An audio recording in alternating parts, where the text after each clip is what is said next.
Let's bring everybody back out again. I want you to give them a huge round of applause.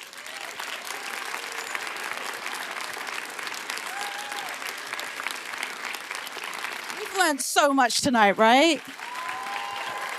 All right, come on out.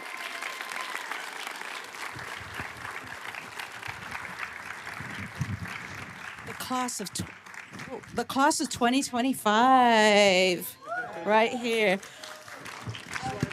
Usually at this part of the night, we're like, what's been your biggest challenge in your project? Like, what movie inspired you? And like every year we're like Star Wars or like The Little Mermaid. I'm just gonna totally go off script and I want to know what you're all binging. Like, what are you watching? I mean, do you actually get time to watch TV and movies? I'm going to go down the line with this question. Judy, what are you watching? Binging? I go through everything on any mystery thriller on BritBox. Like, I sometimes have to start 3 or 4 of them before I get one that I like. But I just started it last night, and I think it's called. Oh no, I'm looking forward to this Swedish noir called I think it's called I just saw it on Netflix. I can't remember the name. It's like the R something, but yeah, I'm looking forward to that. Netflix is in the house. Yeah. They can tell us what the show is. Yeah, but usually it's BritBox. Chris, you have a toddler, so what are you watching? Yeah, my wife and I actually decide every night we're gonna watch something. Sometimes it's trash, sometimes reality TV. I have to be honest, but we do this time we did watch every one of the nominated films just so we can try to not pretend like we know what we're talking about when we meet people. But I do think that right now Severance. That's what we're binging right now. Yes, Severance, incredible. Yeah. You answer. My life is a movie. And my everyday life Your wife with is... her, my life is a musical, actually. No, really. She sings all the time. So, yeah, I feel like in a theater at home. So you're not watching any TV? No, we don't have a TV, but... there are no TVs in France. No, not yet. Maybe in a few years. What about you? No. We're watching as you said, the nominated movies. Yeah. Love it. What are you watching, Nick? Well, I have 2 small children, both under 3, so I don't have any time to watch anything. I'm binging The Penguin at the moment, and I also watched. We watched all the nominees films as well. So. Wait, the kids aren't watching The Penguin, right? Absolutely not. Okay. I'm trying to think of a responsible answer like some of my colleagues here of saying the other nominated films, but I've been watching a lot of English Teacher, which I've been really liking and think it's really well written. There you go. It's just been renewed for a second. What are you watching? I'm probably the worst example because I actually am not a binger. I will watch obviously I watch all the Academy films, and I'll watch the first few episodes of about 7 different series, and it really takes something to really get me into it, and it's hard. I don't think I have one at the moment. There you go. Olivia, what are you watching? White Lotus. I like that one. Yeah. Wait, the new season? The first 2 seasons. Okay. Because the season 3 is coming next week. Yes. There you go. Can I change mine? I like the White Lotus also. This is what happens. People change their answers. Paul, what are you binging? Baby Reindeer and Black Dove. But I think that White Lotus will take the place of those. And Eric, what about you? Lately, I'm binging dailies. A bit of that and catching up in the Academy screening room. That's my wife, Rebecca, can attest to that. That's kind of all I've been watching. See, this is what happens when you ask a question at this time of year. Everybody's watching Oscar-nominated films, so we catch up. Not me. Except for Judy. It was clear from the Critics' Choice last night, though, that there's so much good stuff out there that I have to catch up with. So, I love it. Okay, I'm going to ask a serious question because I kind of want to know, you're all in different fields. How do you overcome, if you're a writer, you get writer's block. So in your field, when you get that block, how do you overcome it? And I'm going to come down the line. Eric, how do you overcome a block if you're in VFX? And is there a turn? Some of it is going outside, which I don't do enough of. Some of it is just looking for inspiration. I'll turn on the Criterion channel and just start looking for a wide range of things that have no visual effects in them whatsoever. Because I think that's one of the things that gets tricky. It's easy to do is to fall in this loop of looking at other things, other visual effects as reference for visual effects, and that's the first way to just, generational loss. And so I think the biggest thing is just to try and stay inspired by real filmmaking, real images that have been committed to celluloid. Yeah. Paul, what about you? I usually go to the park. I live very close to Prospect Park, so I go and walk around and around and around for a couple of hours and just let my brain kind of settle in. And if it comes, it's great. If not, then I wait. There you go. Olivier, what about you when you get into a creative block? What's your workaround? Yeah, I stop looking for what I'm looking for. And exactly what you said is you stop looking for something and you will have the magic moment coming out of the blue. It can be on the metro, reading a book, or watching whatever, anything. And suddenly you have an image or something in a museum, a sculpture. And it's like, oh, that's exactly what I was looking for. And I know when I'm stuck, it will come in a couple of days, even if it takes a couple of days. Put it on the side and do something else.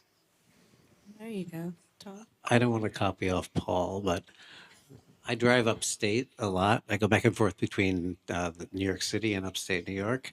And everybody always asks me, what do you listen to? What do you do on your drive? I listen to nothing. I love the silence. Maybe it's because I wear headphones for most of my life, but I love the silence. And that silence to me opens up my mind and just lets me go in any different direction. Gemma? Yeah, I often feel like, it almost feels like for me, the times when I step away from film and I try to focus on being a better son, a better friend, a better partner, a better husband, that oddly, then the next time I go to set, I just start seeing images I didn't see before. Genuinely, when I have maybe a discussion with someone where I'm forced to change how I see something or feel about something, again, the next time I kind of return to the camera, I just start seeing things I didn't see before, which is something that I feel so grateful for cinema and about cinematography specifically and image making and trying to remain vulnerable and open, is that it creates a challenge to you as an artist and as a person in your personal life outside of your artistic life to still try to maintain that openness. And yeah, it kind of sometimes feels like a two-way street, which kind of helps me. Nick, what about you? Well, I think with editing, the worst thing you can do if you've got a problem is to stay in the room and try and, fix it. And, so much of editing is about thinking and not pushing buttons on the keyboard. So I tend just to walk away. And like the guys were saying, it's just the ideas come, they just eventually a solution will pop up when you're asleep or when you wake up in the morning. And, time away from the cutting room, I always say, 2 weeks away from the cutting room is worth about 8 in it, because it's refreshed. And sometimes if you've got an editing schedule that's split over the Christmas period, say, and you've got a natural break built in, often you can come back to the film and go, okay, we're in a really good place, or oh, we're nowhere near where we thought we were, So, yeah, time out is the best thing.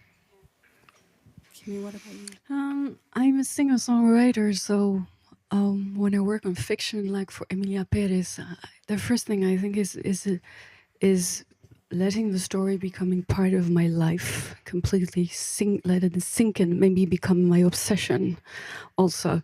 And when I write or when I compose, I like to go and walk and with my dog. And with the first working session was thankfully in Le Périgord, for lots of woods and trees. It was just after confinement, and the trees help us so much during confinement. So I let this relationship continue. And also when I write, I would write lyrics. I write with a pen. I don't write on a computer. I need the hand, and I write books, novels for just one song. I just write everything that comes. Then of course I edit, but I write. Penmanship is not dead. Clement, what about you? Oh, I'm just trying to avoid from references, especially sometimes director references. You know, when you dive into, oh yeah, well, I would like that kind of music. If you go that way, I think I try to feel to be open to my own emotions related to the story and the film. So yeah. Love that, Chris. Yeah, I feel like super similar to everybody. Definitely getting away. I find it interesting with writing a melody, for example. I notice that when I'm playing it on piano, there are certain physical habits that I have with things that it's like muscle memory. And so I find that if I have something that I'm stuck on or it doesn't feel right, I step away and try to give it like a few hours or a day, and I try to sing whatever I was working on in my head. I'm definitely not a singer. And so I think it's helpful because I end up doing something that's a bit more natural and not like just reliant on what my hand can do. And there's so many times where I try to remember a melody, and if I can't remember it, then I feel like maybe I should just move on. But if I can remember it, usually I'm singing it slightly differently than I was playing it. And I usually rely on however I was naturally singing it. Love that. Judy? I think I'm going to repeat the answer that a lot of people have given already, which is that I just let it percolate in my head. And it usually comes at the most sort of nothing moment, you know, like this, like sleeping or driving if I'm in LA, and you know, and then I have to write it down quickly. And don't usually pull over. I'm just saying. No, sometimes I dictate it. And as I've often said, maybe this is a good way to end, is that in the scene you saw with the library, that was one time ever in my career when the idea came to me at the right moment, like when we were first scouting the location, and that never otherwise happens. So I have learned through experience to just let it percolate, and it'll come when, you know, eventually. Sometimes it takes a while. So There you go. So if you're stuck, walk away. Such great advice, right? Can we just once again congratulate the class of 2025 for Variety Artisans Awards honorees? And now I'd like to welcome David and Sandy Wasco for the awards presentation.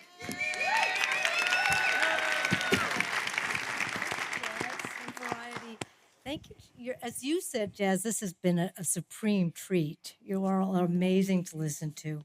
Thank you, artisans. You reminded us again that those behind the camera are the true makers. And although it's a term of art that sounds a little antiquated for your ultra-specialized work, you are artisans in the true sense of the word. You are craftspeople in skilled trades, using highly technical tools alongside traditional methods, and the results can still be considered a handmade, unique work of art. You've apprenticed, dedicated yourselves, and are now masters on some of the most daring films this year. And as you've just shared, collaboration with each other and your directors is key. Collaboration, communication, and delegating within your departments are key. But it's your individual and truly miraculous abilities that we honor tonight. You've introduced new ways of seeing that have redefined film magic for us this year.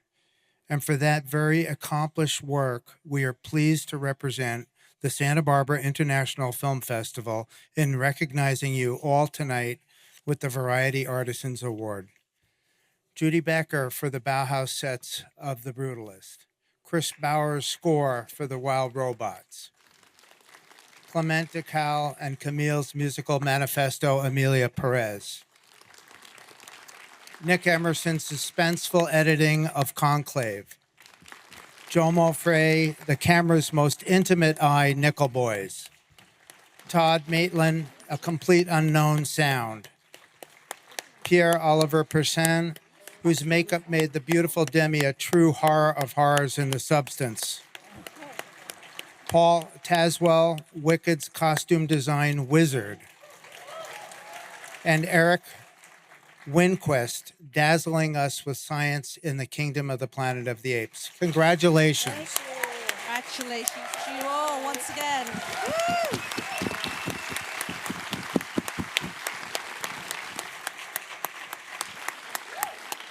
Thank you, everybody, for coming out tonight, and I'll see you again next year. But once again, let's give it up for the incredible artisans this year and for sharing their magic and their process and everything. Thank you again. And thank you to Santa Barbara and Roger.